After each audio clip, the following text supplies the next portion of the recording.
Welcome to Tech Talk 2.0. I'm Anjalika, your host today. Today we have with us an exciting guest, Buddhika Alwis. He's a cybersecurity expert. He will be sharing valuable insights for businesses, organizations, and government, how to follow and to take key decisions in the aspect of AI, cloud, data center security, and also sovereignty. So without further ado, let's dive in. So Buddhika, in the context of AI and GPU incentive workloads, how does Dialog and the data center platform align with evolving security trends, with innovation and customer trust? All right. Okay. So first of all, Anjalika, thank you very much for inviting me for your TED Talk series. I'm very humble and actually proud to be part of this initiative. And my role has been a consultant for Dialog, cloud infrastructure and data center as a security expert. So I have been working with Dialog for some time, and what I have seen from the start till now, how the cloud and the data centers have been evolved throughout this time with respect to all the security threats that we have looked at, and how the controls have been implemented, and how compliant these data centers and cloud with the ever evolving regulatory requirements. So answering your question, yes, the AI and resource intensive workloads that has been already deployed into the cloud environments and data centers. Okay, how security has been looked at by Dialog. Now, very importantly, we have looked at a forward-looking approach. Now, there are several aspects that we have to look at. One is the modern infrastructure. Okay, so high performance GPU nodes have been already implemented within the cloud environment to cater these resource intensive workloads, right? Other than that, the Kubernetes and access control mechanisms to give proper access controlling technologies for the tenants and all the other the resource users. Okay, that is one thing. The other thing is how we have looked at security by design. Okay, now security, there are so many verticals that we can look at. One is how our technical devices are configured, looking at the industry best practices that has been already looked at, and how we do vulnerability assessments. You know, wherever the IT is involved, we need to keep on checking the vulnerabilities that these resources has been exposed with. We need to close those weaknesses, and there is a solid program that is being implemented in the infrastructure line and the management system line to make sure that we assess our devices on a periodic basis to see what are the vulnerabilities there are and to remediate them on a timely manner, right? Apart from that, the configurations to be aligned with the industry best practices and hardened OS images, all those has been also looked at. Then the privacy aware artificial intelligence or the AI part. Okay, now one thing, the entire our cloud environment and the data centers are already certified with ISO standards. If we look at the ISO 27001, one of the most famous information security standard that is being implemented by many organizations, this is something that we had for a long period of time.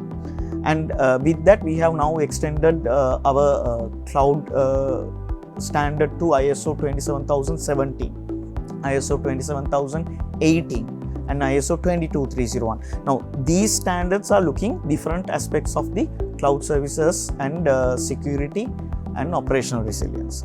So, what we have done also, a privacy aware AI, whenever the AI systems or AI workloads are going to get implemented in cloud environment, okay, and we will look at how compliant these are with the already implemented security requirements, particularly ISO 27001, 27018.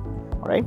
Then operational resilience. Okay. Now, mostly these cloud systems that they are going to get on board are critical systems. Although they are resource intensive, we must make sure that they are running even during a disaster without a problem, without an interruption. So ISO 22301 with the business continuity management system in place, we have looked at how the infrastructure will be in place to provide these redundancies, and also the compliance alignment. We must make sure, we must cater several regulatory requirements are fulfilled, several legal requirements are fulfilled also. Okay, that any BFSI client who's going to come in to use the cloud services, we must make sure also that our environment is regulatory ready, particularly with central bank directives. Okay, apart from that, the Personal Data Protection Act is also there in place, and we must make sure that we are in line with those requirements as well. So that's something that we also are doing, and we make sure that throughout our compliance management program, we are aligned to not only to the best practices but also to these legal and regulatory requirements. Then the transparent governance. Okay, and here the AI model lifecycle management, the human oversight, the monitoring, and the ethical behaviors also has been considered when we are looking at the entire AI lifecycle management. So throughout, with all this, we have ensured the trust, the performance, and accountability is being provided from the cloud services that we provision. Superb. I think that's a lot of information. So now when it comes to BFSI sector, how does these three certifications you said, ISO 27017, 27018, then 22301, how does these certificates provide the assurance when evaluating a cloud provider, and what key decisions factors should they consider? All right. Okay. So whenever a client get on board with a cloud service provider, there are certain due diligence that they always that they will do. Okay. Now, one thing with these international standards, okay, what we can assure is the cloud service providers' credibility and the maturity, what they have in terms of processes, in terms of people, and in terms of technology. All right, the maturity, the credibility, and the alignment to the best practices. All right, alignment to the best practices. These three are very important for any client who gets on board to the cloud services to do a proper due diligence. Now, having ISO standards will give them some assurance that okay, the cloud service provider is following best practices and they have aligned to certain compliance framework. ISO 27017. Now there are three aspects here. ISO 27001 looks at information security overall, which we are already certified on. All right. ISO 27017 looks at cloud security. When it comes to cloud security, other than the normal IT setup, normal information security, normal cyber security setup, okay, cloud security, there are so many things that we have to look at, because it's a multi-tenant environment, so the tenant isolation, right, the virtualization security, hypervisor security, okay, the device security, okay, the compartmentalization, all those things has to be looked at. So ISO 27017 gives us a good framework to secure these areas in the cloud environment. Right. The other thing is ISO 27018 assures the business continuity side, the personal information, personal identifier information, security of that. So if anyone going to host PII information in the cloud environment, how the security should be looked at. When it comes to data minimization, consent management, all right, all these are privacy principles which actually should be provided by the cloud service provider as well. And 27018 gives us that approach. And ISO 22301 is another very important one on business continuity management. So no matter what service you provide, if we are coming down during an interruption, all our customers will have that impact. Now customers, all our tenants will ride on our business continuity capability to provide their services without any interruption. So we must also make sure that we are providing these services without interruption during a disaster. So ISO 22301 on business continuity management gives us a framework to implement certain redundancy practices and business continuity practices, again towards people, process and technology. So these three standards gives that assurance, okay, and the credibility of a CSP to the clients. All right, and key factors. Now, key factors related to BFSI, the banking and financial sector, when you look at, is the certification and the audit transparency. So now they can't come and audit you. It will be product intensive, and it's kind of a I will say a resource intensive work. Okay, having a certification and provide those certification reports and audit reports to the clients will make sure that we are being also transparent on our setup, so they can get some assurance on how we have implemented our security controls. That's number one. Then the data the residency. Okay, sometimes if we go to a cloud service provider outside the country, the sovereignty issues may also come in. Okay, and what we have seen in the other jurisdictions in our region is that some of the regulators, they don't allow the BFSI institutions not to send their data, the customers' data outside their jurisdiction. So that also is something that they can be assured with when you have a local service provider on the data sovereignty and the data residency. Okay, then the other important thing is the security architecture. Okay, so the evaluation of how the identity management is happening. All right, now these standards gives those elements. Okay, how the identity management is happening, how the access control is happening, how the configuration management is happening. So anyone who looks at these certification, they can gather, okay, this service provider has a proper method, a formalized method to do identity management, do change management, do configuration management.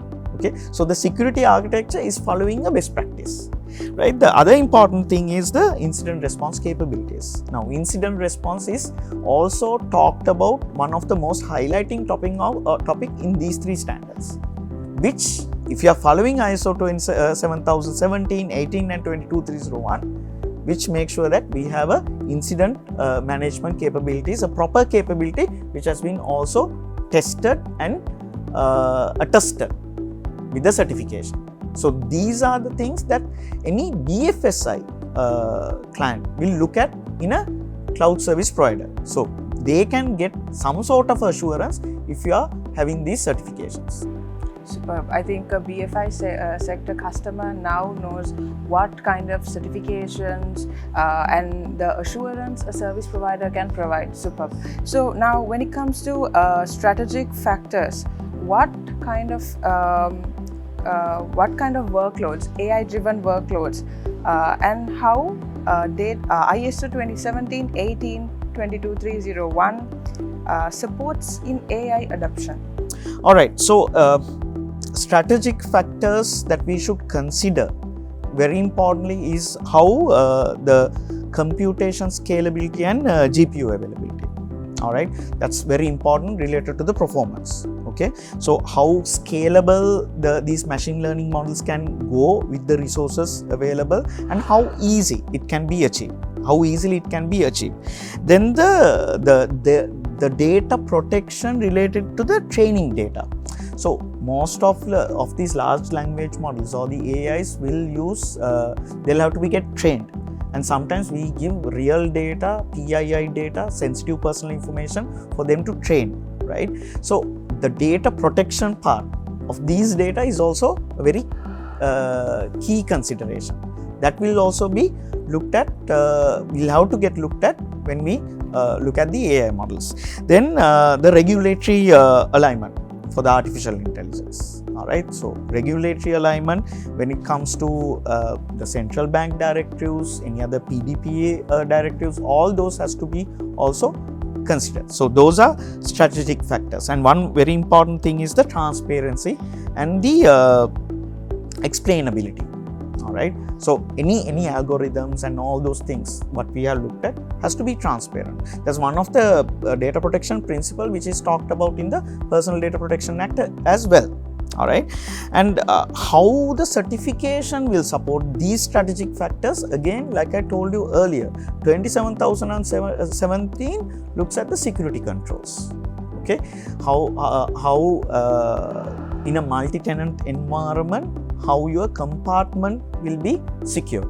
So no other tenant will have access to other tenants' data. That's data protection. So that's something we can achieve through ISO 27017 framework. Then how we protect the personal identifiable information. Okay, that is something that we achieve through ISO 27018. Okay, whatever the PII information, sensitive personal information, have we look at the data minimization? Have we collected only the relevant data? And most importantly, giving the features or the facility to anonymize the data if we require. Now that is also sometimes challenging for clients if they have their models or if they have their environments on site or in their data centers. But in a cloud adoption, the cloud provider should give those features to the customers to anonymize data or encrypt the data and make sure data is well protected, PII data also, including PII data during transmission or at rest. Okay, the 22301 looks at, of course, the continuity. Okay, in case if there is an interruption, now there are many cases during a disaster, there are high chances the data can get disseminated without our control. Okay, but 22301 having that framework in line will make sure that, okay, during a disaster, one thing, data will not get disseminated without any control. Data will also secured, and to bring the services online as quickly as possible based on the agreed service levels. So this is how, those are the strategic factors, whatever the strategic factors that I talked about earlier, how the certifications, all these three certifications will be aligned to provide that strategic direction. Yeah, true. So now we have like a vast idea how AI, when taking decisions, how AI supports, and when it comes to applying all of these certifications, how it supports in strategic decision making. Now, when it comes to government, right, leveraging sovereign cloud infrastructures to enhance the national security, which we are actually talking these days, and data sovereignty and economic growth. How does this work, Buddhika? Alright, so now it's very important we need to understand what is a sovereign cloud. Sovereign cloud is a locally operated cloud which will be subjected to the national laws. Okay.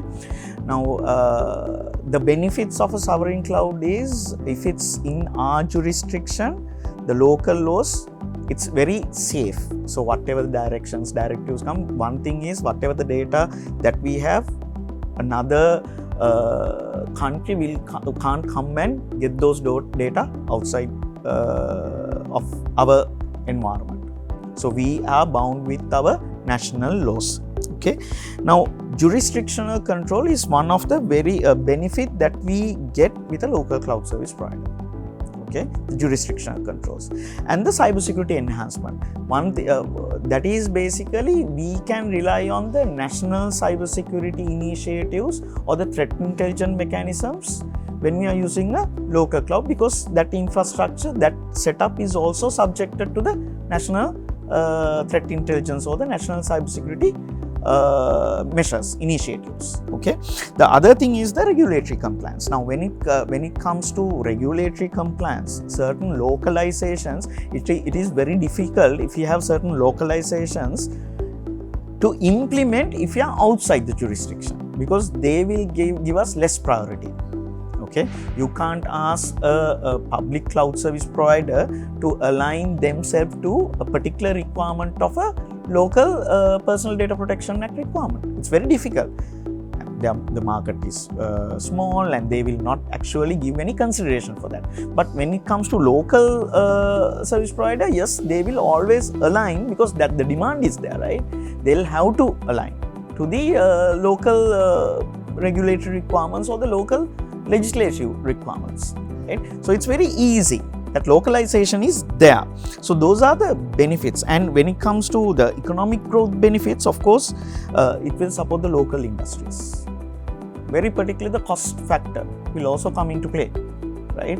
Of course, in a local market, the cost factor will be on the local terms, not in the foreign terms. And the enables on the digital public services. Sometimes we can avoid latencies and all the other things because the setup is local, on the ground. And the support, you can get quick support and all those things. So what I feel, definitely with the laws that will come into play in the future with the geopolitical arena and all those things, the sovereignty laws will be much more stricter than we have right now. And with that, again, having a local cloud service provider, going to a local service provider, which will be, I would say, having a better rationale, right, to go with a local service provider than looking at other service providers when it comes to data storing.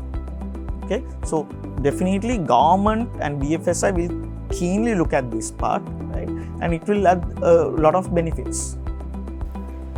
I think with the data that we have now discussed, we perfectly know how AI sovereignty works out with all of these three certifications and how Dialog Cloud and Data Center would support all these key areas. Thank you so much, Buddhika, for joining us today and sharing incredible insight. It was a pleasure to have you in the Tech Talk 2.0. I think now everybody will be aware what kind of key consideration that has to be considered when choosing the correct cloud service provider. Thank you very much. My pleasure.